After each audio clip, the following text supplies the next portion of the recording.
여러분 안녕하십니까? 한국 영화 102년 미국 아카데미상 93년 역사에서 처음으로 한국인 배우 윤여정 씨가 연기로 수상을 했습니다. 세기도 힘든 수상과 하나 같은 호평이 진작부터 아카데미도 수상할 거라고 예고해 놨지만 한국 배우가 세계 영화의 본산 아카데미에서 수상을 한 것은 분명 기념비를 세울 역사입니다. 먼저 김정원 기자가 수상 장면부터 보도합니다. And the Oscar goes to Je Jung-yoon. 이름이 불리자 무대에 오른 배우 윤여정 씨. 시상자이자 영화 미나리의 제작자인 브래드 피트에게 농담을 건네고 Finally, nice to meet you. Where were you while we were filming in Tulsa? Thank you 기대를 very much. 저버리지 않는 수상 소감에 박수갈채가 쏟아집니다. 잠시 울컥한 듯 호흡을 고르더니 Okay, let me pull myself together. Okay. 자신은 운이 좋았을 뿐이라며 함께 후보에 오른 배우들과 영광을 나눴습니다. This is just 5 nominees. We are the winner for the different movie, different role. We played a different role. 영화 미나리 팀을 가족이라 부르며 감사함을 표했고 두 아들에게도 재치 있게 사랑을 전했습니다.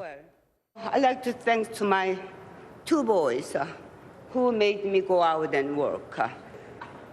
This is the result because mommy worked so hard. 한국 배우로는 처음으로 아카데미상을 품은 배우 윤여정. 외신들은 일제히 그가 아카데미의 새 역사를 썼다고 전했습니다. 워싱턴 포스트는 전설적인 여배우, 뉴욕타임스는 주연보다 더 시선을 끄는 씬스틸러라며 찬사를 보냈고 AFP 통신은 여우 조연상 수상 배경에 한국 영화에 저력이 있다는 전문가들의 평가를 전했습니다. 아카데미 최고상인 작품상과 감독상은 중국 출신 감독 클로이 자오의 노매드랜드에 돌아갔는데 지난해 봉준호 감독의 기생충에 이어 아시아 영화계의 약진이 두드러졌습니다. MBC 뉴스 김정원입니다. 윤여정 씨는 시상식이 끝난 뒤 오스카 트로피를 테이블에 올려놓고 기자회견을 열었습니다. 진심이 통한 덕에 수상을 했다는 이 진솔했던 그리고 거침이 없었던 기자회견장의 이야기 이어서 이남호 기자입니다. 기자회견장에 도착한 배우 윤여정 씨는 여전히 상기된 얼굴로 시상식에서 못다한 소감을 밝혔습니다. 이 영화는 진짜 우리의 진심으로 만든 영화고 그 진심이 어떻게 통한 것 같아서 요새는 진심은 안 통하잖아요. 그래서 우리는 진심이 통하는 거다 이렇게 생각해서. 그는 영화 미나리를 택한 것도 대본에 담긴 진심 때문이었다고 말했습니다. 순수하고 뭐라 그럴까 너무 진지하고 진짜 얘기였어요. 대단한 기교가 있어서 쓴 작품이 아니고 정말로 진심으로 정말로 얘기를 썼어요. 그래서 그게 내가 늙은 나를 이렇게 건드렸어요. 하고 싶은 사람과 하고 싶은 작품을 하는 것. 그것이 자신에겐 사치라고 말합니다. 작품을 선택하는 기준은 60 넘어서 바뀌었어요. 그 전에 60 전에는 제가 나름 계산을 했어요. 난 그냥 사람을 보고 내가 내 인생을 내 마음대로 할 수 있으면 사치스러운 거 아니에요. 하지만 제작비가 적어 너무 힘들었다며 제작자인 브래드 피트와 무대 뒤에서 나눈 대화를 전하기도 했습니다. 다음번에 영화 만들 때 조금 돈 좀 조금 더 써달라고 그랬어요. 했더니 굉장히 또 아주 잘 빠져나가더라고요. 조금 더 쓰겠다고 그러더라고요. 크게 쓰겠다고는 안 그러더라고요. 지난해 썬댄스 영화제에서 오스카까지 42관왕. 그 무게를 견디는 건 쉽지 않았다고도 털어놨습니다. 근데 사람들이 너무 응원을 하니까 제가 나중에는 너무 여기 눈 실핏줄이 다 터졌어요. 그 사람들은 성원인데 나는 이걸 못 받으면 어떡하나가 된 거잖아요. 너무 힘들어서 난 그 운동선수들의 심정을 알겠더라고. 앞으로의 계획에 대해서도 물었습니다. 오스카상을 탔다고 그래서 김여정이 되는 건 아니잖아요. 대사 외우는 게 굉장히 힘들어요. 늙으니까. 민폐가 되지 않을 때까지 이 일을 하다가 죽으면 참 좋을 것 같다 그런 생각은 했었어요. MBC 뉴스 이남호입니다. 네, 배우 윤여정 씨는 이미 전 세계 유수의 영화제에서 40개 넘는 상을 탔습니다. 이 상을 탈 때마다 특유의 솔직하면서도 유쾌한 수상 소감이 화제였는데요. 이어서 공윤선 기자입니다. 정윤. 한국 최초의 오스카 연기상 수상자로 지명된 전대미문의 순간에도 윤여정 배우는 먼저 농담을 던지는 여유를 잃지 않았습니다. Actually, my name is Yeo Jung-yoon, and most of European people call me Yo-young, and some of them call me Yoo-jung. But tonight, you are all forgiven. 배우로서 지금이 최고의 순간이냐는 기자회견 질문에는 최고란 말이 싫다는 뜻밖의 대답으로 깊은 여운을 남겼습니다. 최고의 순간은 없겠죠. 난 최고 그런 말이 참 싫어요. 너무 1등, 최고 막 그런 거 하잖아요. 그러지 말고 우리 다 최중 되면 안 돼요. 그냥 같이 살면. 오늘 아카데미상까지 모두 42개의 트로피를 들어올린 윤여정의 수상 소감은 매 순간 화제였습니다. 거침없으면서도 재치 있고 recognized by British people, known as very snobbish people, and they approve me as a good actor. So I'm very, very privileged. 당당하지만 겸손을 잃지 않았습니다. I don't know. Am I saying right? My English is not good. Yes. Perfect. 이런 그녀의 꾸밈없고 당당한 매력은 과거에도 한결같았습니다. 난 생계형 배우라 그랬잖아요. 난 일로 해요. 그리고 난 일로 책임을 다해서 최선을 다해야지 뭐 그걸 뭐 내가 거기다 내 일생을 바쳤다 나 그렇게 말할 수 없을 것 같아. 소위 꼰대로 불리는 어른들 특유의 권위를 벗어던진 모습에 최근 젊은 세대는 윤여정에게 스며들다는 이른바 윤며들다라는 신조어까지 만들며 환호하고 있습니다. 10대, 20대를 주 고객으로 하는 여성 쇼핑몰이 광고 모델로 발탁할 정도입니다. 윤여정, 관록의 배우가 이제 세계와 세대를 넘어선 소통의 아이콘으로 자리 잡고 있습니다. MBC 뉴스 공선입니다.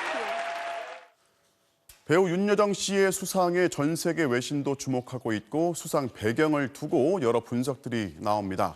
현지 분위기는 어떤지 시상식이 열린 LA를 직접 연결해 보겠습니다. 자, 박성호 특파원. 현지에서는 특히 이제 아시아 배우의 수상이라는 점에 지금 꽤 의미를 두고 있단 말이죠. 그래서 여기에 의미를 크게 두고 있는 배경을 좀 분석해 볼 필요가 있어요. 네, 맞습니다. 이 벽을 뛰어넘었다는 건데요. 이 윤여정 배우의 수상 소감에서 일단 짚어볼 수 있는 대목이 있습니다. 먼저 들어보겠습니다. If we put all color together, make it more prettier. Even rainbow has 7 colors, so color doesn't matter. 아카데미 월이 트럼프 월보다 너무 높아갖고 우리 동양 사람들한테는 너무 높은 벽이 됐잖아요. 네, 이런 얘기를 왜 했을까요? 이 말을 신뢰를 들자면 당장 작년에 영화 기생충이 작품, 감독 등 주요 부문을 휩쓸면서도 연기자들은 단 한 명도 후보에 오르지 못했습니다. 지난 2015년과 2016년에는 연기 부문의 후보로 지명된 남녀 배우가 전부 백인이었습니다. 그 뒤로 오스카는 너무 백인 중심이라는 표어와 함께 비판 운동이 거셌는데요. 결국 올해는 감독상을 중국계인 클로이 자오가 수상했고 나무조연상은 흑인인 다니엘 칼루야가 탔고요. 연기자 후보 20명 중 9명이 유색 인종으로 지명됐습니다. 인종별 안배를 했다기보다는요. 오스카 회원들이 인종주의라는 틀에서 벗어나서 각성을 했다고 평가되는 대목입니다. 지난해 미국에서는 흑인의 삶도 소중하다는 운동에다가 최근 아시아계 증오 범죄가 있다는 것도 이 사회적인 배경이 됐을 수 있습니다. 자, 저도 뭐 오늘 시상식하고 기자회견 쭉 지켜봤는데요. 윤여정 씨 언변이 뭐 상당하지 않습니까? 그렇죠. 그런 것도 이제 수상의 여러 요소 중 하나로 작용했다 이런 평가도 나옵니다. 영국 아카데미상 받았을 때 앞에서도 이제 그때 육성이 나왔었죠. 이 우쭐대기 좋아하는 영국인한테서 인정받으니까 더 의미가 있다 이런 이제 소위 돌직구를 날려서 화제가 됐는데 또 최근에는 아카데미상 시상식에 참석하라고 초청은 받았는데 미국 내 증오 범죄가 너무 심각해서 아들이 걱정한다는 이런 말로 인종차별 문제를 건드렸습니다. 아시아계 노인들이 주 피해자인 상황에서 실제로 아시아계 노인이 할 말을 했다. 이런 점이 이 윤여정 배우를 한 번 더 보게 했다 이런 평가입니다. 윤여정 배우가 그런 말을 했다는 거는 좀 그것도 미나리에 우리 아이에게 되게 즐거움을 줬던 할머니가 그런 말을 했다는 게 좀 파급력이 있었던 것 같습니다. 자, 끝으로 짧게요. 오늘 기자회견을 이제 현장에서 직접 취재를 했는데, 자, 느낌이 어떻든가요? 네, 보신 분들 다 아시겠지만 뭐 재미있어서요. 저희 기자들도 소위 말해서 뭐 빵 터진다 이런 표현 쓰죠. 그런 대목 많았습니다. 기자회견장이 자주 웃음바다가 됐는데요. 예, 나이 든다고 다 아는 것은 아니다. 나이가 드니까 다른 사람들 하는 말 거기에 잘 안 넘어간다. 이런 곱씹을 만한 대목들도 꽤 있었습니다. 시상식 직후에 외신들하고 연쇄 인터뷰를 하고 곧바로 한국 취재진이 있는 곳으로 자동차로 20분 이동을 해서 오자마자 휴식도 없이 바로 밤 10시를 훌쩍 넘겨서까지 일일이 질문에 답하는 모습 인상적이었습니다.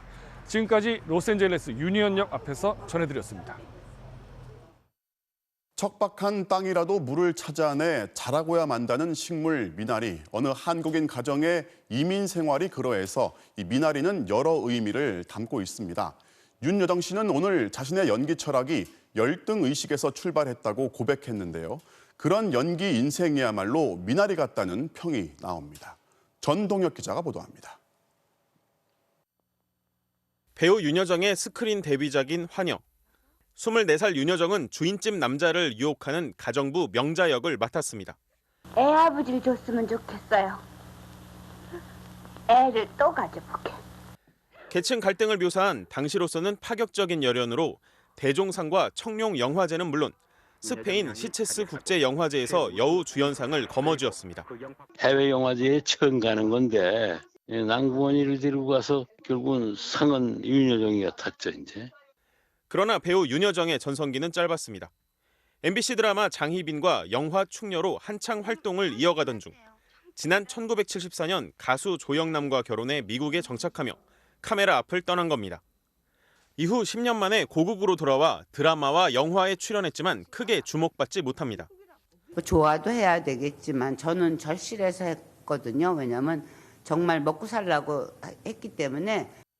생계형 배우로서의 절실함으로 깊이 있는 연기를 만들어냈고 마침내 제2의 전성기가 찾아옵니다. 영화 바람난 가족에서 암으로 사경을 헤매는 남편에게 남자 사귄다고 말하는 아내부터 영화 고령화 가족의 희생적인 한국 어머니 역까지 어쩌면 극과 극을 오가는 역할을 하면서도 윤여정 고유의 색깔을 잃지 않는 자신만의 연기 세계를 창조해냅니다. 그리고 만난 영화 미나리. 미국으로 이민 간 딸을 위해 한국 음식을 싸들고 온 어머니이자 유쾌한 할머니로 전 세계 관객들을 매혹시키며 오스카를 품에 안았습니다. 스스로가 노력형 배우라는 윤여정.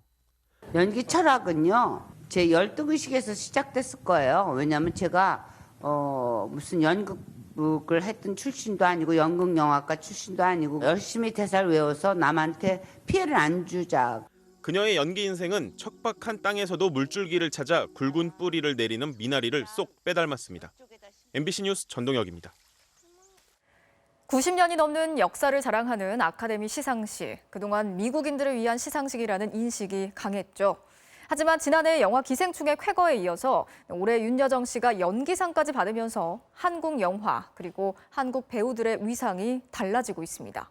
김미희 기자가 전해드리겠습니다. Parasite of Bong Joon-ho. 한국 영화 최초 칸 국제영화제 황금 종려상. Parasite. 이어 미국 아카데미 사관왕. 이렇게 지난해 영화 기생충은 90년 넘게 백인 위주 미국의 지역 영화제라는 비판을 받아온 아카데미의 배타성을 극복했습니다. This is very first Oscar to South Korea. Thank you. 달라진 한국 영화의 위상을 확인한 이날, 봉준호 감독은 수상 직후 기자회견에서 영화 미나리의 정의삭 감독을 지목했습니다. 썬댄스 영화제 심사위원 대상과 관객상을 받은 제작비 22억 원의 저예산 독립영화 미나리를 거론하며 높이 평가했습니다. 미나리가 이제 썬댄스의 심사위원 대상과 관객상을 받았어요. 심사위원 대상이 이제 거기는 최고상이잖아요. 자연스럽게 이런 그런 다양한 재능들이 꼽힐 수 있는 그런 시점들이 무르익고 있는 것 같습니다. 또 배우의 자연스러우면서도 강요하지 않는 진취적인 느낌이 최상의 지점에서 영화의 스파크를 일으켰다고 극찬하기도 했습니다. 1년 뒤 감독상 시상자로 아카데미 무대에 다시 나온 봉준호 감독. And the Oscar goes to Chloe Zhao, Nomadland. 축하합니다. 봉 감독의 미나리에 대한 예측은 아카데미의 선택으로 이어졌습니다. And the Oscar goes to Jung-yoon. 주요 외신들은 한국이 아카데미에서 2년 연속 역사를 만들었다고 평가했습니다. 특히 미나리는 미국 영화이긴 하지만 영어가 아닌 한국어로 세계적인 공감대를 만들어냈다는 의미가 있습니다. 기생충에서 시작해 미나리까지 한국어 영화들이 언어의 장벽을 초월하며 아카데미 무대를 잇따라 빛내면서 한국 영화, 한국 배우들의 위상도 달라지고 있습니다.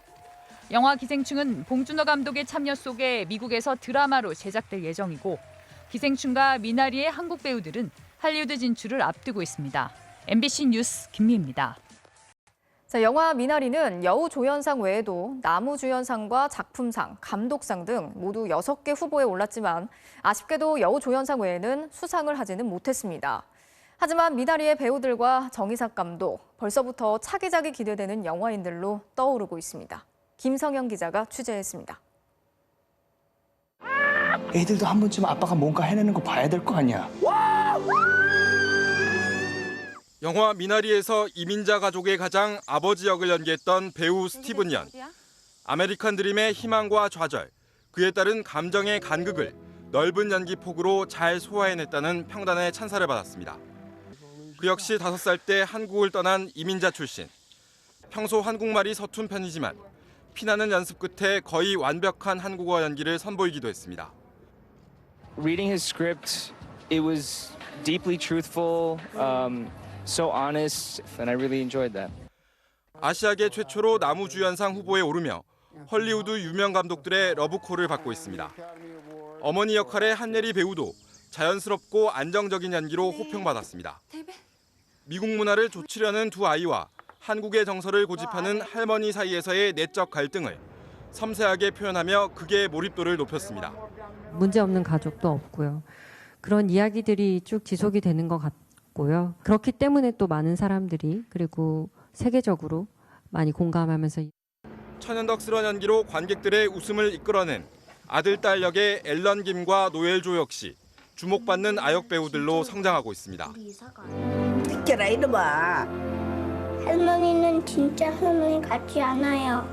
할머니 같은 게 뭔데? 쿠키도 만들고 나쁜말도 안 하고 남자 팬티도 안 입고.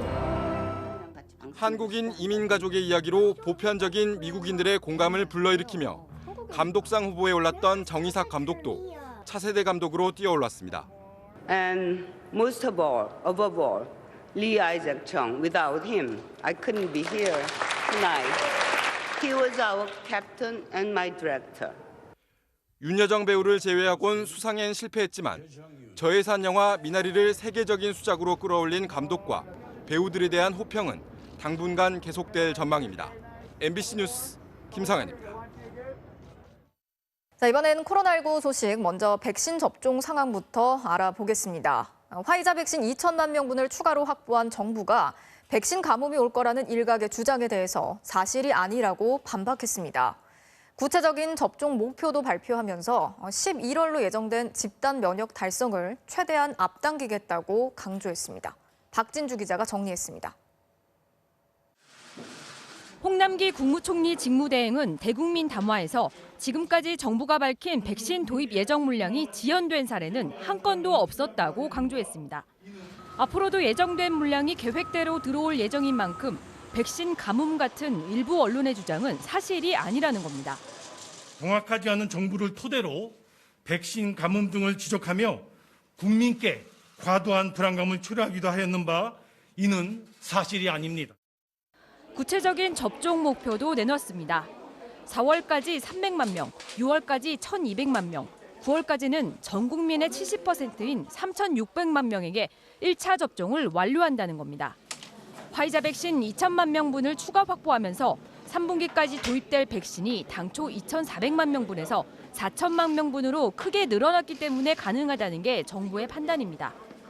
이렇게 해서 당초 11월로 예정했던 집단 면역 달성 시기도 앞당기겠다고 밝혔습니다. 올여름 예방접종을 마치신 분들이 좀 더 자유로운 일상을 누릴 수 있도록 준비하고 있습니다. 집단 면역의 시기를 11월 이전으로 단 하루라도 더 당길 수 있도록 홍 총리 대행은 정부가 9,900만 명분의 백신을 확보하게 되면서 18세 미만에 대한 접종과 변이 바이러스 대응, 3차 접종까지 선제적으로 대응할 수 있게 됐다고 평가했습니다. MBC 뉴스 박진주입니다. 오늘부터는 경찰과 소방관 등 사회 필수 인력에 대한 백신 접종이 시작됐는데요. 백신 수급에 대한 불안이 어느 정도 해소가 된 만큼 앞으로는 접종 속도가 중요하겠죠. 6월부터는 하루에 최대 150만 명까지 접종이 가능해질 전망입니다. 조희영 기자가 전해드리겠습니다. 서울 양천구의 한 병원입니다. 이른 아침부터 경찰관들이 아스트라제네카 백신을 맞고 있습니다. 현장에 나가는 우리 직원들도 그렇고 걱정은 되는데 빨리 맞아가지고 피해가 없었으면 더 하는 바람이죠. 경찰과 소방 공무원 등 사회 필수 인력 17만 7천여 명과 보건의료인 29만 4천여 명에 대한 백신 접종이 시작됐습니다. 수석 환자 등 만성 신장 질환자에 대한 예방 접종도 시작됐습니다. 그동안 코로나에 감염될까 불안했던 환자들은 한시름을 놓게 됐습니다. 그러니까 예방주사 맞았으니까 걱정은 없겠죠. 걸릴까 진짜 고민했지. 모레부터는 30세 이상 군 장병 12만 6천여 명이 접종 대열에 합류합니다. 정부는 백신 접종 속도를 높일 예정입니다. 이를 위해 민간 위탁 접종 의료기관을 현재 2천여 개소에서 5월 말까지 14,000여 개소로 확대해 하루 최대 150만 명까지 접종이 가능하도록 할 계획입니다. 백신 접종을 한 사람들에 대해선 자가격리 기간을 줄이는 등 각종 혜택을 주는 방안도 검토 중입니다. 우리 정부가 계약한 백신들은 모두 안전성이 인정된 제품들이고 백신 접종의 이득이 위험보다 훨씬 큰 만큼 적극적으로 참여해 주시기를 거듭 당부드립니다. 특히 백신을 맞은 만 75세 이상을 대상으로 분석한 결과 접종 2주 후 아스트라제네카 백신은 100%, 화이자 백신은 93.2%의 예방 효과를 보였다며 접종 순서를 미루지 말아달라고 강조했습니다. 방역당국은 희귀혈전증 부작용으로 미국과 유럽에서 접종이 중단됐다 재개된 얀센 백신에 대해선 다음 달 초 접종 대상 등을 구체화해 발표할 방침입니다. 국내 기술 이전을 합의한 노바백스 백신도 이번 주 내로 허가 신청 절차에 들어갑니다. 권덕철 보건복지부 장관은 러시아 백신 스푸트니크 V의 경우 백신 수급 불안이 해소된 만큼 적극적으로 검토하고 있지 않다고 밝혔습니다. MBC 뉴스 조희영입니다. 주말 이후 신규 확진자 수 엿새 만에 500명대로 다시 떨어졌지만 전국적인 확산세는 여전히 잡히지 않고 있습니다. 반면 인구 밀도가 낮은 경상북도 12개 군에선 오늘부터 거리 두기를 완화하는 실험에 들어갔습니다. 김경철 기자가 취재했습니다. 오늘 낮 경북 예천의 한 음식점. 점심시간이 되자 테이블 여기저기 4명 넘게 모여 앉은 곳이 눈에 띕니다.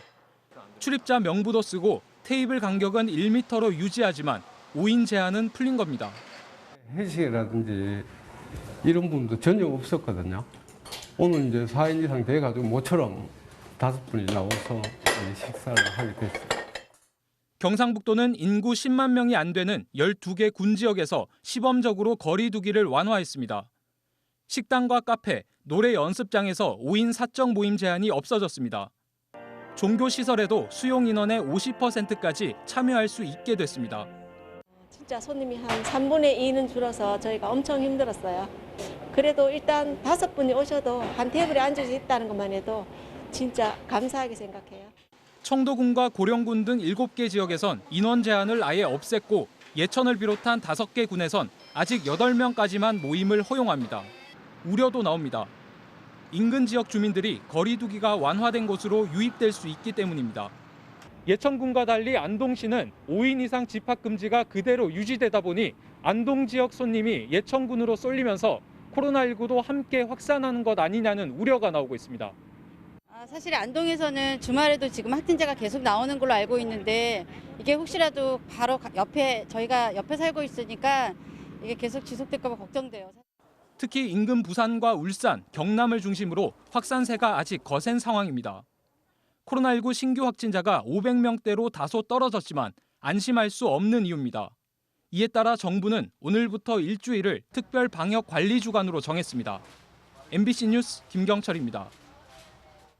네, 육군훈련소가 코로나19 감염을 막기 위해 입소 직후 최대 열흘 동안 샤워를 못하게 하고 화장실도 마음대로 못 쓰게 하는 조치를 내렸습니다.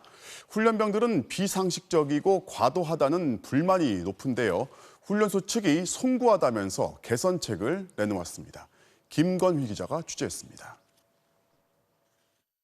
오줌 마려울까 봐 물 안 마시고 똥 마려울까 봐 밥을 남긴다. 20세기 소련의 수용소 군도와 다른 점을 모르겠다. 육군 훈련소의 비상식적 환경을 폭로한다며 최근 SNS에 올라오고 있는 증언들입니다. 군인권센터는 오늘 군 당국이 코로나19 방역을 이유로 과도한 지침을 내리면서 훈련병들의 인권이 침해되고 있다는 자료를 냈습니다. 이 자료에 따르면 입소한 훈련병들은 곧바로 예방적 격리에 들어갑니다. 1차로 PCR 검사를 받고 결과가 나올 때까지 사흘간 비말 감염 우려가 있다는 이유로 양치와 세면을 할 수 없습니다. 심지어 화장실조차 통제된 시간에만 다녀와야 합니다. 1차 검사에서 음성이 나오더라도 2차 검사 결과가 나오기 전까지 여전히 샤워는 불가능합니다. 결국 입소 후 최소 8일에서 10일이 지나야 처음으로 샤워를 할 수 있는 셈입니다. 격렬한 움직임이 있을 수밖에 없는 훈련을 하면서도 물도 묻히지 못하고 버텨야 하는 겁니다. 더군다나 24시간 내내 KF94 마스크를 착용하고 있어 훈련병들은 고충을 호소하고 있습니다. 샤워도 안 된다, 세면도 3분 만에 해라, 화장실 2분만 다녀라, 이런 것들이 실제로 감염 예방학적으로 의미가 있는 조치인가 씻고 있질 않으니까 다른 감염병이나 유행병이 번질 수 있는 상황들이 조성될 수도 있는 거고요. 과도한 방역 조치를 취하고 있다는 비판에 육군은 훈련소의 특성상 어쩔 수 없다며 송구하다는 입장을 밝혔습니다. 소중한 아들을 군에 보내신 부모님들께 심려를 끼쳐서 송구스럽게 생각합니다. 미비점을 개선해서 건강하고 강한 정병 육성에 최선을. 그러면서 앞으로 1차 검사에서 음성이 나온 경우 샤워를 허용하겠다고 밝혔습니다. 앞서 군은 휴가를 마치고 복귀한 병사들을 코로나19 예방 차원에서 격리하면서 밥과 김치뿐인 부실한 급식을 지급해 논란이 일기도 했습니다. MBC 뉴스 김건희입니다.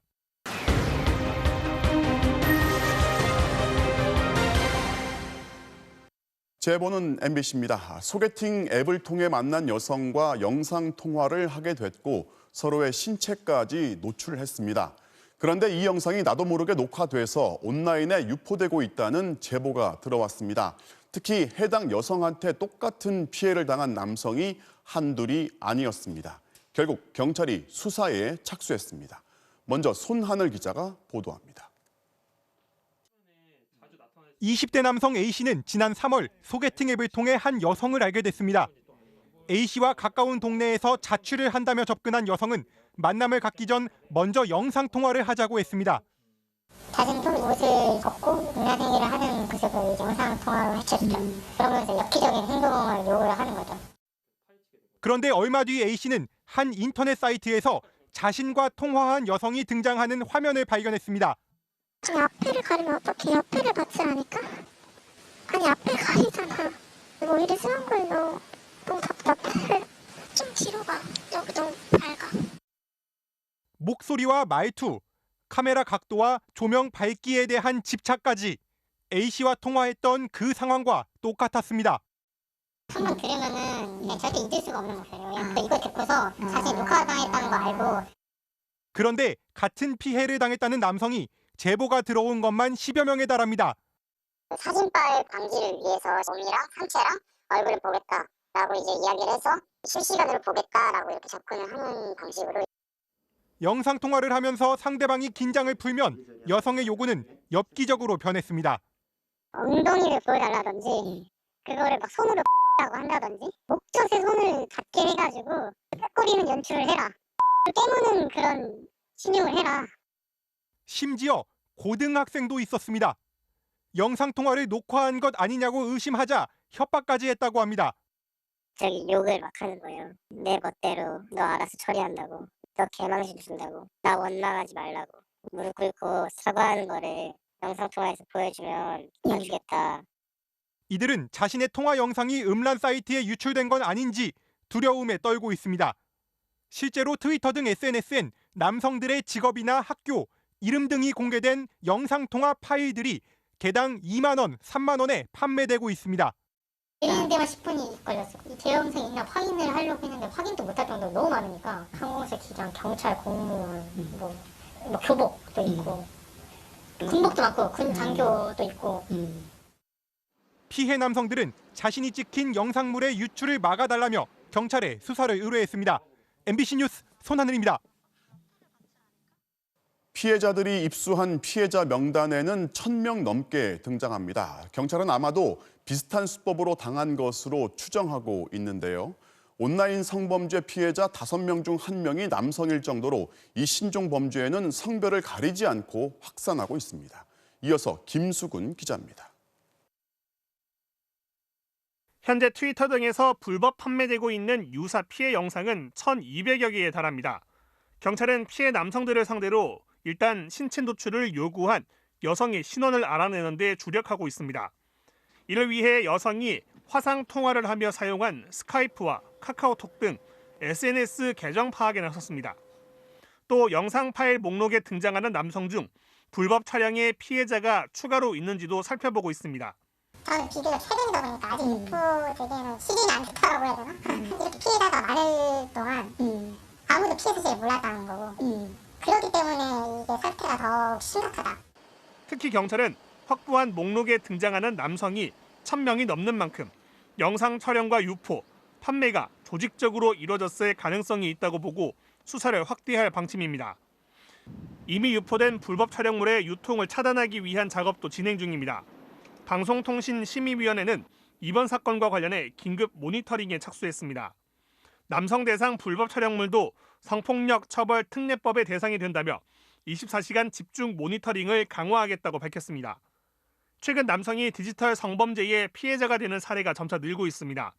지난해 여성가족부가 집계한 디지털 성범죄 피해자 4,900여 명 중 남성은 926명으로 18%를 차지했습니다.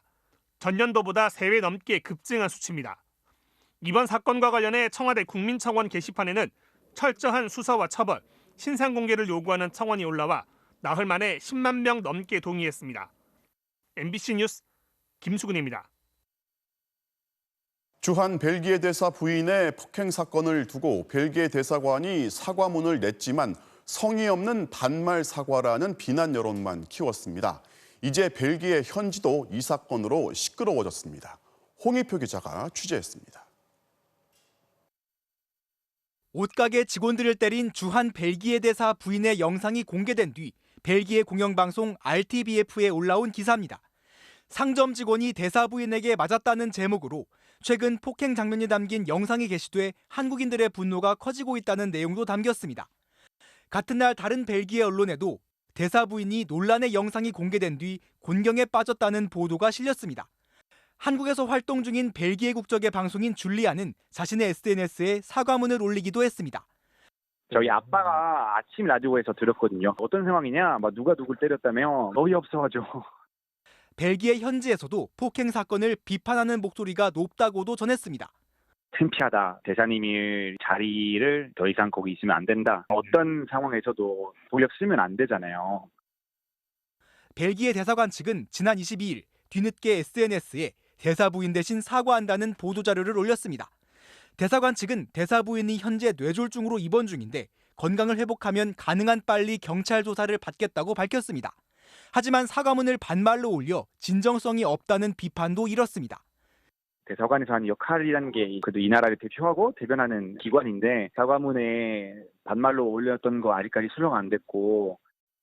대사 부인에게 출석 요청한 경찰은 대사관 측으로부터 아직 아무런 통보도 받지 못했습니다. 뇌졸중으로 입원한 것도 퇴원해서 조사받겠다는 것도 SNS나 언론을 통해서 알게 됐다는 겁니다. MBC가 피해자 가족들에게 문의한 결과 사건 발생 18일째인 오늘까지 대사관이나 대사 부인에게서 직접 사과를 받지 못한 걸로 확인됐습니다. 벨기에 대사관 측은 오늘 대사 부인이 지난 23일 이미 퇴원했고 조만간 경찰 조사에 협조하기로 했다고 우리 정부에 알려왔습니다. MBC 뉴스 홍희표입니다. 자신과 눈이 마주쳤다는 이유로 70대 노인을 무차별 폭행한 20대 남성. 저희가 당시 CCTV 영상을 살펴봤더니 먼저 뚫어져라 쳐다본 건 가해자였습니다. 가해자의 이런 위협적인 행동이 처음이 아니라고 하는데 주민들은 두려움에 떨고 있습니다. 정혜인 기자가 취재했습니다. 엘리베이터가 멈추고 문이 열립니다. 고개를 살짝 숙인 채 노인이 걸어 나가자 턱에 마스크를 걸친 남성이 노인을 뚫어져라 쳐다봅니다. 아예 노인을 향해 몸을 돌리고 엘리베이터에 타지도 않았습니다. 눈이 마주쳐 했다던 무차별 폭행 직전 영상인데 먼저 쳐다본 건 가해자였습니다. 이제 저러고 쫓아가요. 저를 치다보고 타지라고 쫓아가요. 가해자는 엘리베이터 앞에서부터 피해자를 따라와 이곳 현관에서 무차별적인 폭행을 가했습니다. 얼굴과 머리, 팔뼈가 부러졌고 나흘이 지난 지금까지 코와 귀에서 피가 멈추지 않고 있습니다. 얼굴 골절이 너무 심해서 간신히 단어 정도만 말할 수 있는 상태입니다. 피가 얼마나 나왔는지 엉망이야. 얼굴이 엉망정정이 아니야. 이게 밟았대. 이렇게 눕혀놓고 머리만 그냥 밟아갖고 귓속까지서도 피가 흐르고 난리예요. 가해 남성의 위협적인 행동은 이게 처음이 아니었습니다. 택배기사가 초인종을 누르자 흉기를 들고 나온 적도 있습니다. 배를 눌렀더니 이 가해자가 누군가 나를 위협한다는 식으로 해가지고 칼을 들고 나왔다고 얘기를 하고 식칼을 예전에 했던 그분은 무서워서 계단으로 막 도망쳤고 주민들에겐 이유 없이 욕설을 하기도 했습니다. 침대에서 올라가고 있었을 때 뭐라고 욕을 하시더라고요. 그래서 네 그랬더니 뭐라고 하시길래 무서우니까 올라갔거든요. 직접 폭행을 목격한 아파트 관계자들은 가해자를 또 만나게 될까 봐 두려움에 떨고 있습니다. 너 죽여버린다고 나한테 그러는 거예요. 죽여버린다 그러니까 나는 걱정이 되는 거야. 솔직한 얘기로. 이거 장정 두 사람 달라붙어도 못하겠는 힘이 장사야. 피해자 측은 경찰에 신변보호를 요청했습니다. 경찰은 중상해 혐의로 구속된 피해자에게 살인미수 혐의를 적용할 수 있을지 검토하고 있습니다. MBC 뉴스 정혜인입니다. 닷새전 훈련 도중 갑자기 사라진 인도네시아 잠수함이 해저에서 세동강이 난 채로 발견됐습니다. 잠수함에 타고 있던 53명 모두 숨졌다고 군 당국이 밝혔는데 희생자 수습조차 쉽지 않을 것으로 보입니다. 서혜영 기자가 전해드리겠습니다.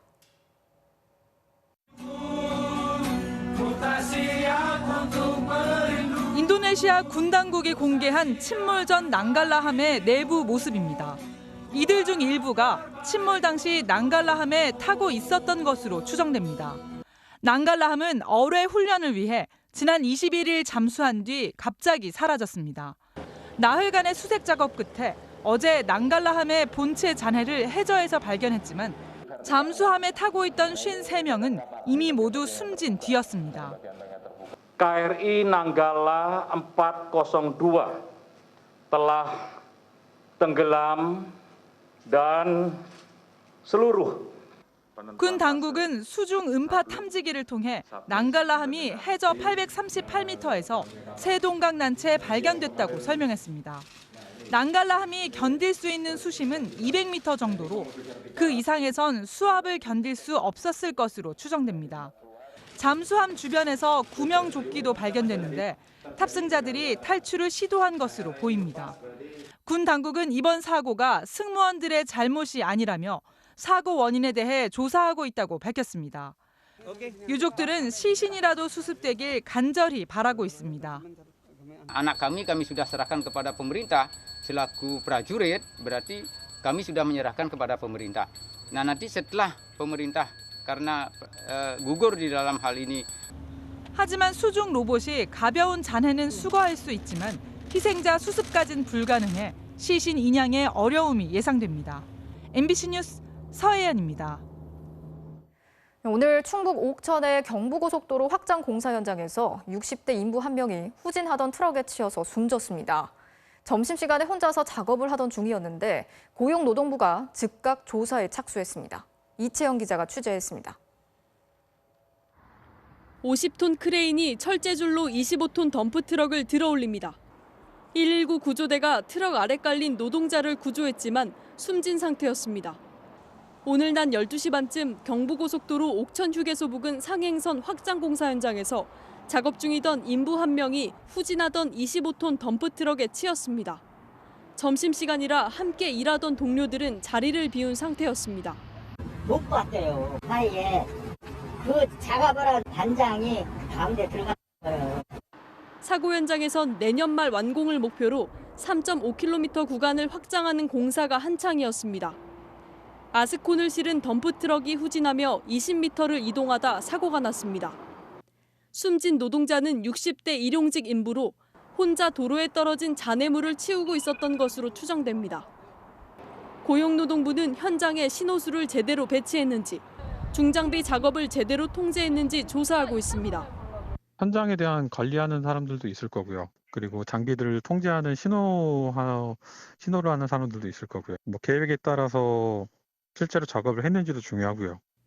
50대 트럭 기사는 경찰에 아무것도 안 보였다고 진술한 것으로 알려졌습니다.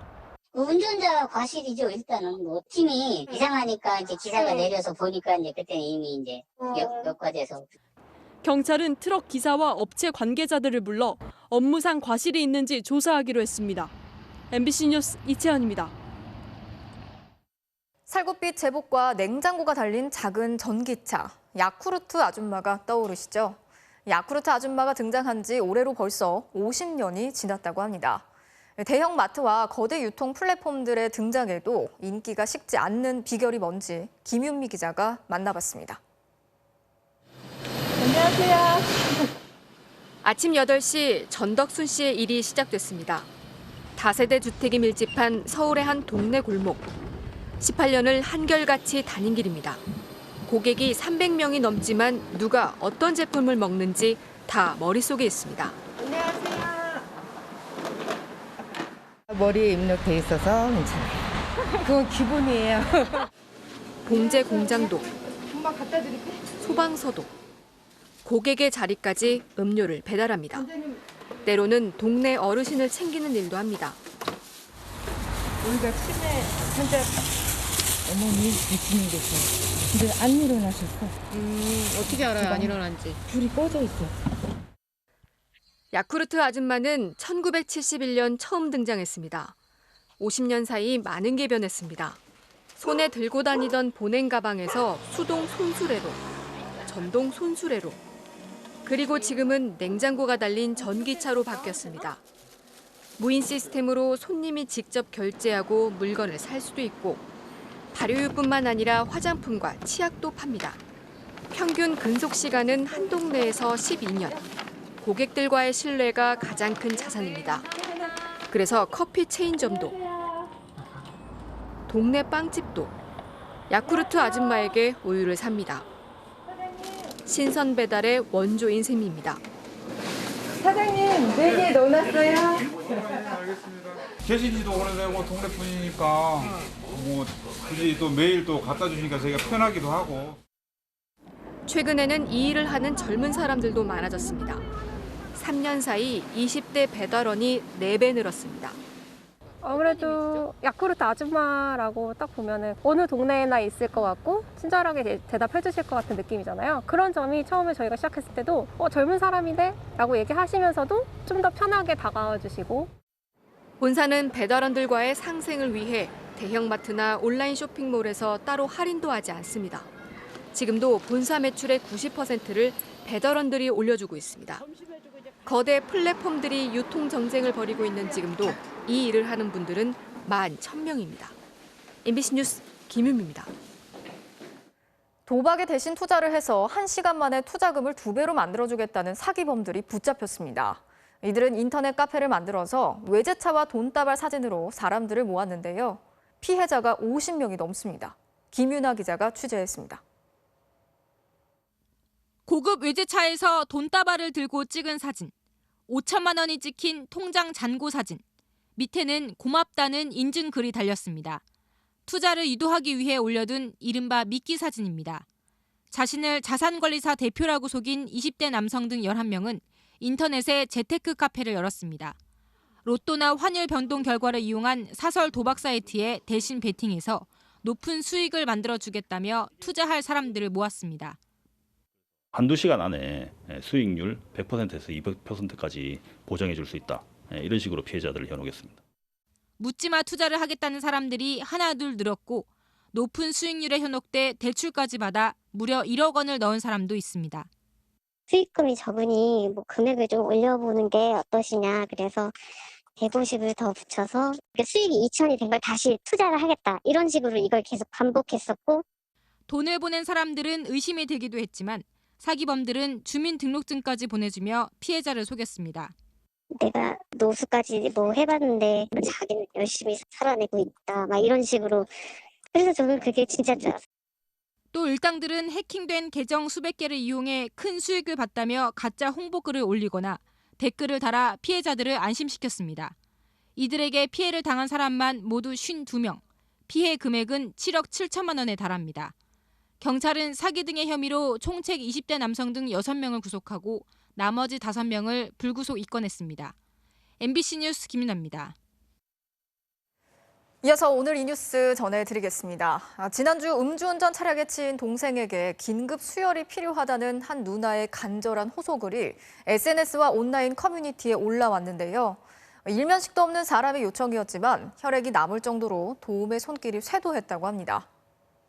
운전석이 완전히 밀려서 조수석까지 붙어가 있는 상황. 정말 죽기 직전에. 지난 22일 밤 경북 도청 앞 도로. 음주운전 차량에 치인 동생의 몸은 성한 곳이 거의 없었습니다. 6시간에 걸친 대수술. 출혈량이 많아 위급 상황에 몰렸지만 코로나19 장기화로 해당 병원에선 혈액 수급이 벅찼고 누나 권민정 씨는 지푸라기라도 잡자는 심정으로 SNS와 온라인 커뮤니티에 수혈 대상자를 미리 지목하는 지정 헌혈을 부탁했습니다. 내 동생은 살려야겠다는 마음이었어요. 피가 없으면 죽어버리는 걸 아니까 내가 할 수 있는 게 없으니까. 온라인이란 익명의 공간에 얼굴도 모르는 사람이 올린 부탁. 설마 했는데 사람들은 외면하지 않고 적극 도움의 손길을 내밀었습니다.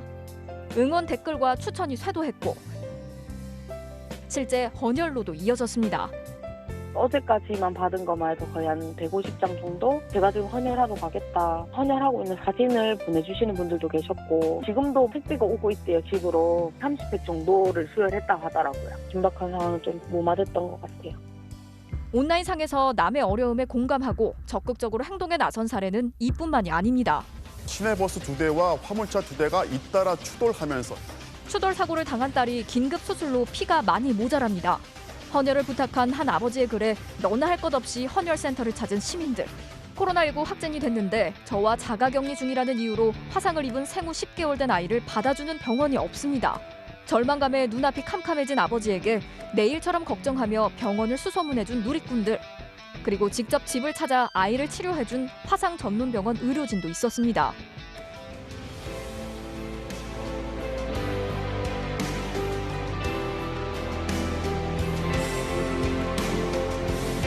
동생을 살려주셨고 너무 감사드리고 이제는 받은 만큼 베풀어야겠다라는 마음밖에 안 들더라고요. 오늘 이 뉴스였습니다.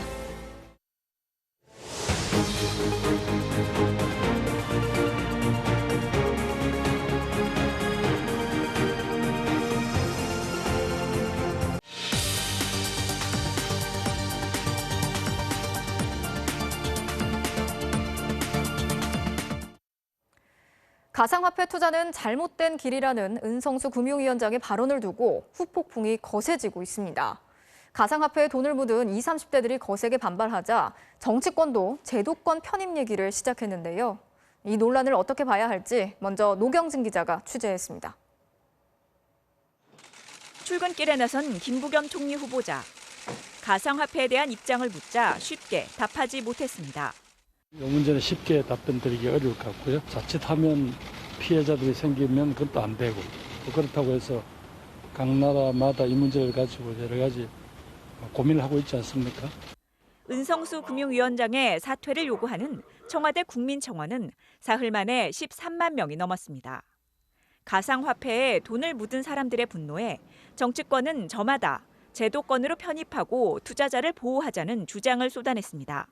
가상자산의 투명성과 거래 안정성을 확보하여 투자자들을 보호하고 암호화폐를 제도화할 것인지 또 투자자 보호는 어떻게 할 것인지 등을 전문가들과 함께 논의해야 하고 정치권 주장처럼 제도권 편입이 가능할까?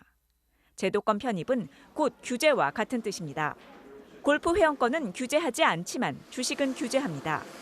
그래서 주식은 엄격한 상장 기준을 만들고 상하한가도 정하고 허위 공시나 불공정 거래를 감시하는 시스템도 있습니다. 이렇게 해야 투자자 보호도 가능합니다. 그런데 지금 가상화폐 시장은 해외와 함께 움직입니다. 유명인의 말 한마디에도 국제적으로 폭락하고 폭등하는데 국내에서 규제한다는 게 쉽지 않습니다. 증권거래법부터 시작을 해서 공정거래법부터 다단계 불법 근데 그렇게 규제를 하면 사실상 남는 코인 하나도 없을걸요. 정부의 입장은 정치권과 다릅니다. 비트코인 등 암호 자산이 지급 수단으로 사용되는 데는 제약이 아주 많고 또 내재 가치가 없다고 하는 제가 그런 입장을 2008년 금융위기를 미리 예측한 베스트셀러 블랙스완의 저자는 비트코인은 다단계 금융사기라며 순전한 투기라고 주장했습니다. 월스트리트 저널은 최근 비트코인까지를 포함한 자산 가격 폭등은 100년 전 대공황 직전과 비슷하다고 경고했습니다. MBC 뉴스 노경진입니다. 정치권이 가상화폐 제도화를 들고 나오는 데는 가상화폐에 돈을 묻은 20, 30대들의 분노를 어떻게든 가라앉히고 보자 이런 뜻이 있습니다. 자, 그렇다면 20, 30대들은 왜 화가 났는지, 진짜 문제가 뭔지 김민창 기자가 이들의 이야기를 들어봤습니다. 2년차 직장인 김황희 씨. 최근 가상화폐 폭락으로 한순간에 마이너스가 됐습니다. 돈을 잃은 것보다 더 화가 나는 건 잘못됐다고만 하는 기성세대의 태도입니다. 계층 사다리를 왜 자꾸 끊으려고 하지라는 생각이 사실 제일 먼저 들었어요. 저희가 할 수 있는 것들을 왜 자꾸만 막을까라는 생각. 이들이 보기에 기성세대는 이미 부동산과 주식으로 비교적 쉽게 자산을 불렸습니다. 하지만 자기들은 부동산에는 아예 접근도 어렵습니다. 평범한 직장인 월급을 30년 동안 꼬박 모아도 서울 중소형 아파트 한 채에 살 수 없는 현실. 이들에겐 일해서 돈 모으는 건 큰 의미가 없습니다. 그 월급 받아서 생활하기가 집도 살기도 그렇고 결혼하기도 그렇고 너무 힘들잖아요. 그냥 그런 일확천금의 그런 심리? 그들도 위험한 투기라는 걸 알고 있습니다. 하지만 그마저도 없으면 희망도 없습니다. 투기? 살짝 도박 이런 느낌도 살짝 있긴 해요. 그래도 딸 수 있다는 희망? 진짜 한 방이 아니고서는 앞으로 집을 사거나 큰 돈을 모으는 게 힘들다는 생각을 많이들 하게 돼서 이들이 보기엔 정치권이 이런 본질을 해결하려 하지는 않고 정치적 계산을 할 뿐입니다. 저희가 왜 여기에 몰두를 할 수밖에 없었는지에 대해서를 조금 더 생각을 해주셨으면 좋겠어요. 청년들 같은 경우에는 노동소득 가지고는 자기가 미래를 준비할 수가 없다라고 하는 생각이 커질 거고. 올해 새로 가상화폐에 뛰어든 사람은 250만 명. 이 중 60%가 넘는 159만 명이 20대와 30대입니다. MBC 뉴스 김민찬입니다. 자, 이번 주 일요일 민주당의 새 당대표 선출을 앞두고 송영길, 홍영표, 우원식 이 세 경쟁 후보 간에 서로 물고 물리는 난타전이 가열되고 있습니다. 쇄신의 방향, 또 정체성을 둘러싸고 불안하다, 우유부단하다, 편협하다 말들이 거칠어지고 있습니다. 김재경 기자가 전해드리겠습니다. 대표적 친문인 홍영표 후보가 먼저 포문을 열었습니다. 부동산 규제 완화를 선언한 송영길 후보는 민주당 정체성을 부정하는 불안한 후보고 개혁보다 민생을 앞세운 우원식 후보는 우유부단하다고 싸잡아 비판했습니다. 불안한 당대표는 안 됩니다. 우유부단한 리더십도 안 됩니다. 문재인 정부가 아무 일도 하지 않은 것처럼 다 바꾸겠다, 민생 안 챙겼다 이렇게 말하지 맙시다. 현 정부 초대 여당 원내대표 경력을 내세운 우원식 후보도 송 후보가 민주당답지 않아 불안하다면서도 홍 후보 역시 혁신의 방향이 안 보인다며 민생이 해답이라고 차별화를 시도했습니다. 개혁의 소리는 요란했지만 성과는 더뎠고 부동산가 폭등으로 희망의 사다리도 끊어졌습니다. 민생을 전진배치한 쇄신의 리더십, 자신보다 대선 주자들을 우뚝 세워줄 상대 후보들의 협공에 송영길 후보도 반격을 시도했습니다. 자신은 상대적으로 개파색이 강하지 않고 파벌도 없다면서 자신에 대한 비판은 편협한 배척이라고 날을 세웠습니다. 과감한 변화를 불안하게 생각하고 고슴도치처럼 조금만 다르다고 상대를 배척하는 편협함을 버리지 않으면 국민의 마음은 영영 떠날 것입니다. 어떠한 계파나 파벌에 속하지 않고. 하지만 세 후보 모두 조국 사태에 대한 반성과 성비위로 인한 무공천 당헌 개정 등 민감한 사안에 대해선 언급을 자제했습니다. 이 때문에 쇄신이 부족한 것 아니냐는 지적이 당내에서도 나오고 있는 가운데 민주당 새 당대표는 대의원과 권리당원을 상대로 한 온라인 투표와 국민 여론조사 등을 합산해 오는 일요일 선출됩니다. MBC 뉴스 김재경입니다. 4파전으로 진행되는 국민의힘의 원내대표 선거도 본격적으로 시작이 됐습니다. 오는 30일 투표를 앞두고 첫 토론회가 열렸는데 특정 지역 정당에서 벗어나자는 이른바 도로 영남당 논란을 두고 설전이 벌어졌습니다. 이어서 이기주 기자가 취재했습니다. 국민의힘 원내대표 토론회는 당이 특정 지역을 벗어나야 한다는 이른바 영남당 논란을 놓고 초반부터 설전이 벌어졌습니다. 유일한 영남권 주자인 김기현 후보와 다른 후보들 간의 1대3 양상이었습니다. 영남당이라고 말을 쓰는 순간 우리가 여당의 프레임에 좀 갇힌다. 영남의 베이스 캠프로 해서 전진 기지를 계속해서 확장해 나가야 된다. 베이스 캠프에 사람이 많으면 안 되거든요. 영남이 아닌 곳에서 이 원내대표 나오는 게 아까 제가 말씀드린 바둑으로 후석이 아닌가.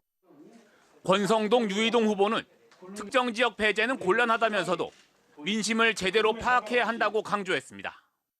과거의 잘못, 과거를 회귀해서는 저는 절대로 안 된다. 이렇게 생각을 하고 있습니다.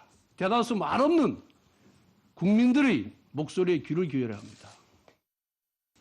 가치 확장, 지역 확장, 세대 확장을 통해서 당을 변화시키고 민심의 질문에 우리 국민의힘이 명쾌하게 답변을 내릴 때 그때 민심은 우리 편에 서 있을 거라고 생각합니다. 현재까지는 김기현 후보가 조금 우세한 게 아니냐는 분석 속에 나머지 후보가 역전극을 노리며 각축전을 벌이고 있다는 관측이 나오고 있습니다. 하지만 원내대표와 당대표가 모두 영남권에서 나올 수 있다는 데 대한 경계심이 변수입니다. 김 후보가 1차 투표에서 과반 득표를 못하면 결선에서 나머지 후보들의 연대 가능성도 있습니다. 네 후보 모두 법사위원장을 포함해 7개 정도의 상임위원장 자리를 되찾아와야 한다고 주장했습니다. 또 LH 투기 의혹과 백신 수급 지연에 대한 특검과 국정조사도 요구하겠다고 한 목소리를 냈습니다. MBC 뉴스 이기주입니다. 한국인 배우가 오스카상을 수상한 게 처음이긴 하지만 한국의 문화예술이 세계 변방에서 중심으로 자리매김한 지는 이미 오래됐습니다. 배우 윤여정 씨의 수상으로 다시 한번 확인한 한국 대중문화의 위상을 차주혁 기자가 보도합니다. 2012년 한국 대중문화 신드롬의 신호탄을 쏘아올린 싸이의 강남스타일. 코믹하면서 중독성 있는 말춤과 경쾌한 멜로디는 국경과 언어 장벽을 뛰어넘었습니다. What do you think it means to the people in your home in South Korea that you have become such a phenomenon here? Excuse me, but let me say, 대한민국 만세. 이때만 해도 낯선 문화에 대한 일시적인 관심일 뿐이란 시각이 대다수였습니다. 그렇게 확산되기 시작한 K-팝 열풍 속에 나타난 BTS는 좀 달랐습니다. 빌보드가 선정한 2020년 최고 팝스타. 전 세계에서 가장 많이 팔린 앨범 1, 2위 석권. 엄청난 수의 전 세계 팬클럽 아미까지. 그래서 21세기 비틀즈라고까지 불렸습니다. 아쉽게 그래미상 수상이 불발됐을 땐 비영어권 가수에게 인색한 심사위원단의 배타성이 오히려 지적될 정도였습니다. 대중문화의 또 다른 축인 영화에서도 한국 문화의 위상은 달라졌습니다. 흥행과 작품성을 동시에 인정받으며 작년 아카데미 4관왕을 차지한 영화 기생충. 영어가 아닌 한국어 영화로 비영어권 최초의 작품상까지 수상하며 세계 영화계에서의 영향력을 확인했습니다. 외국어 영화가 각본 감독상을 받은 경우는 몇 번 있었는데 작품상을 받은 게 최초라고 하죠. 왜 그랬을까요? 한국 대중문화에 대한 세계적인 관심은 실제 수치로도 확인되고 있습니다. 매년 적자를 기록하던 문화예술 저작권 무역 수지는 작년 처음으로 1억 6천만 달러 흑자를 기록했습니다. 한류 동호회에 가입한 사람 수는 98개 나라 1억 478만 명을 넘어섰습니다. 윤여정 씨의 오스카 연기상 수상으로 한국 문화가 세계인들이 즐기는 보편적인 문화의 하나로 성장하고 있습니다. MBC 뉴스 차주혁입니다.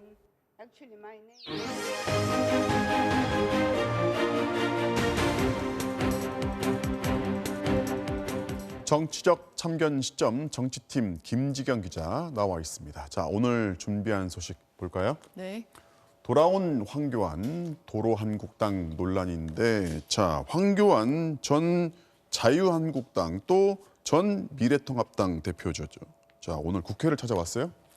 네, 작년 4월에 총선에 참패하고 나서 당을 떠났던 황교안 전 대표가 꼭 1년 만에 국회를 찾았습니다. 네. 자영업자 손실보상법을 소급 적용해야 한다고 하면서 국민의힘 최승재 의원이 보름째 천막 농성을 하고 있는데요. 거기에 격려차 온 겁니다.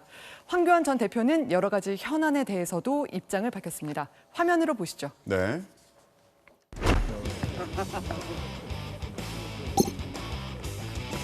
우리 위용현 그래. 다 같이 힘을 모아주세요. 파이팅이라도 하지 마세요. 저는 어떤 경향, 성향, 계파 이런 것을 얘기하고 싶지 않습니다. 오로지 국민 중심의 행보로 해나가도록 그렇게 하겠습니다. 국민들께서 판단하시라고 생각합니다. 방금 말씀하신 그런 권한이 있는 분들도 국민들의 생각을 듣고 판단하시라고 생각합니다. 네, 황 전 대표는 농성장 방명록에 서명하면서 정의당 류호정 의원의 서명을 보고 어디 의원이냐 이렇게 묻기도 했습니다. 자, 그러니까 황 전 대표가 공식적으로 지금 정치 활동을 재개를 한 거죠. 네, 지난 재보선을 앞두고 정계 복귀를 선언했는데 크게 주목받지는 못했습니다. 네. 그때 김종인 비대위원장이 한 말입니다. 그거는 황교안 대표 개인적인 생각이지 뭐 그냥 누가 그런 얘기하는 걸 갖다가 억제할 수는 없잖아요.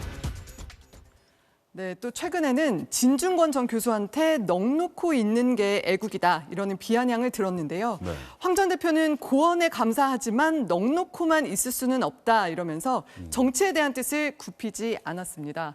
국민의힘에서 탄핵이 잘못됐다, 또 전직 대통령을 사면해야 된다 이런 주장이 잇따르면서 도로한국당이다 이런 지적이 나오는데요. 네. 자유한국당 상징이었던 황교안 전 대표까지 등장하면서 논란이 계속될 것으로 보입니다. 자, 다음 소식 보겠습니다. 이재명 또 때린 정세균 존재감 키우기인데 정세균 전 총리가 이재명 지사를 또 비판을 했어요. 네, 이재명 지사가 러시아 백신 도입을 검토하자고 말한 걸 두고 계속 비판하고 있는데요. 네. 오늘은 방역회의에 불참한 것까지 문제 삼았습니다. 들어보시죠. 네. 이미 들여다봤다. 그런데 현재는 그걸 구매할 필요는 아직은 없다. 백신을 구해오는 건 중앙정부의 몫이고 혼란만 초래할 수도 있는 거죠. 그 내용을 잘 알게 되면 그런 말씀을 하기 어려울 텐데 그분이 그 중대본 회의에 잘 안 나오셨던 것 같아요. 결석을 여러 번 했습니다. 예, 뭐. 그러니까 이제 이 지사가 이제 중대본 회의에 참석을 좀 안 했다 이런 비판을 하는 거잖아요. 네. 자, 그런데 이제 야당은 정세균 전 총리가 아예 중대본부장직을 그만뒀다 이걸 가지고 비판을 하고 있어요. 네, 그런 점을 콕 집어서 야당은 정세균 전 총리를 타령한 사령관이다 이렇게 말했는데요. 네. 들어보시죠. 근데 그 전임 정세균 총리님 어디 가셨어요? 뭐 아시다시피 사퇴하셨어. 지금은 코로나와의 전쟁 중 아닙니까? 그렇죠. 근데 전쟁 중에 총사령관께서 우리 전장을 떠나는 것은 소위 우리 군대 용어로 탈영 아닙니까? 네, 여기에 대해서 정세균 전 총리는 필요한 조치들을 다 취해놓고 나왔다 이렇게 반박했습니다. 자, 정세균 전 총리가 이제 자주 그리고 강하게 이재명 지사를 비판하는데 이 지사 측의 반응이 좀 있습니까? 네, 일일이 맞대응하기보다는 일단 무시하는 분위기입니다. 네. 민주당 대선 후보로 선두를 달리는 이재명 지사를 때려서 존재감을 키우려는 전략인데 뭐 다 반응할 필요가 없다 뭐 이런 뜻으로 보입니다. 네. 다만 이 지사 쪽에서는 회의 불참에 대해서는 실질적인 소통이 중요하다 이렇게 반박했고요. 러시아 백신 도입에 대해서는 2차, 3차 방어선도 준비해야 하니까 여전히 검토가 필요하다 이렇게 강조했습니다. 네, 오늘은 여기까지 듣겠습니다. 지금까지 정치팀의 김지경 기자였습니다. 17살의 나이에 올림픽 메달을 꿈꾸는 암벽타기 천재 소녀가 있습니다. 스포츠 클라이밍 국가대표 서채연 선수를 송기성 기자가 만났습니다. 지난 2019년 성인 무대에 데뷔하자마자 6차례 월드컵에서 4번의 우승을 거머쥔 서채현. 올림픽 개막을 90여일 앞두고 요즘은 하루가 너무 짧고 바쁩니다. 학교 수업을 마친 뒤 매일 8시간씩 강도 높은 실내 훈련에 틈틈이 암벽까지 타면서 감각을 유지합니다. 왜소한 체구와 달리 손은 상처투성이에 뼈마디는 굵어지고 지문도 달았지만 올림픽 출전 생각에 힘든 것도 잊었습니다. 올림픽은 항상 선수로서 꿈꿔왔던 무대고 나가고 싶었던 무대인데 그걸 한 번에 하게 돼서 되게 영광이에요. 이번 도쿄올림픽에서 첫 정식 종목으로 채택된 스포츠 클라이밍은 제한 시간 내에 높이 올라가야 하는 리드, 암벽을 타며 과제를 수행하는 볼더링, 95도 경사의 암벽을 빨리 올라가는 스피드, 이 세 종목의 합산으로 이뤄집니다. 리드 종목 세계 1위인 서채연은 볼더링과 스피드에 약했던 만큼 근육량을 늘리는 데 집중했습니다. 둘 다 좀 큰 근력들이 많이 필요하고 순간적으로 막 힘 크게 쓰는 그런 게 많이 필요해서 근력 운동을 많이 했어요. 17살 소녀의 최고 무기는 나이답지 않은 대범함입니다. 재밌게 하다 보니까 나중에 어느 순간 떨어지는 것도 안 무서워져서 이제 대회 때도 긴장도 많이 안 하는 편이어가지고 그런 거는 좋은 것 같아요. 세계 최고의 무대도 제대로 즐길 생각입니다. 그런 생각도 많이 한 것 같아요. 메달이 목표예요. 리드만 1등을 하면 가능성이 있는 것 같아요. MBC 뉴스 송기성입니다. 극과 극을 넘나들던 봄 날씨가 이번 주에는 제자리를 찾을 모양입니다. 대신 화창한 날씨를 기대하기는 어렵겠습니다. 내일은 온종일 흐리겠는데요. 오후에는 남쪽을 지나는 비구름이 남해안을 중심으로 먼저 비를 뿌리겠고요.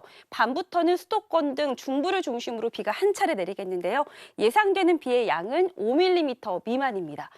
올봄 유난히 황사가 잦은데요. 이 비가 지나고 나면 또 황사가 넘어올 가능성이 있겠습니다. 지금 고비 사막에서 황사가 발원 중인데요. 수요일인 모레 오전부터 우리나라에 영향을 줄 것으로 보이고요. 황사의 강도는 조금 더 지켜봐야겠지만 전국의 미세먼지 농도는 나쁨 수준으로 짙어질 것으로 보입니다. 이어서 자세한 지역별 내일 날씨입니다. 내일까지는 전국의 미세먼지 농도 보통 수준을 유지하겠고요. 전국 하늘 온종일 흐린 가운데 오전에 수도권과 영서 지방에서는 빗방울이 떨어지는 곳이 있겠습니다. 아침 최저 기온은 오늘과 비슷하거나 높아집니다. 서울 12도, 부산 11도가 되겠고요. 낮 최고 기온은 서울 20도, 강릉 24도, 대구 23도까지 오르겠습니다. 한동안 예년 수준의 봄 날씨가 이어지겠고 금요일과 토요일 사이에는 또 한 차례 비 예보가 들어있습니다. 날씨였습니다. 4월 26일 뉴스데스크 마치겠습니다. 오늘도 함께해 주신 여러분 고맙습니다.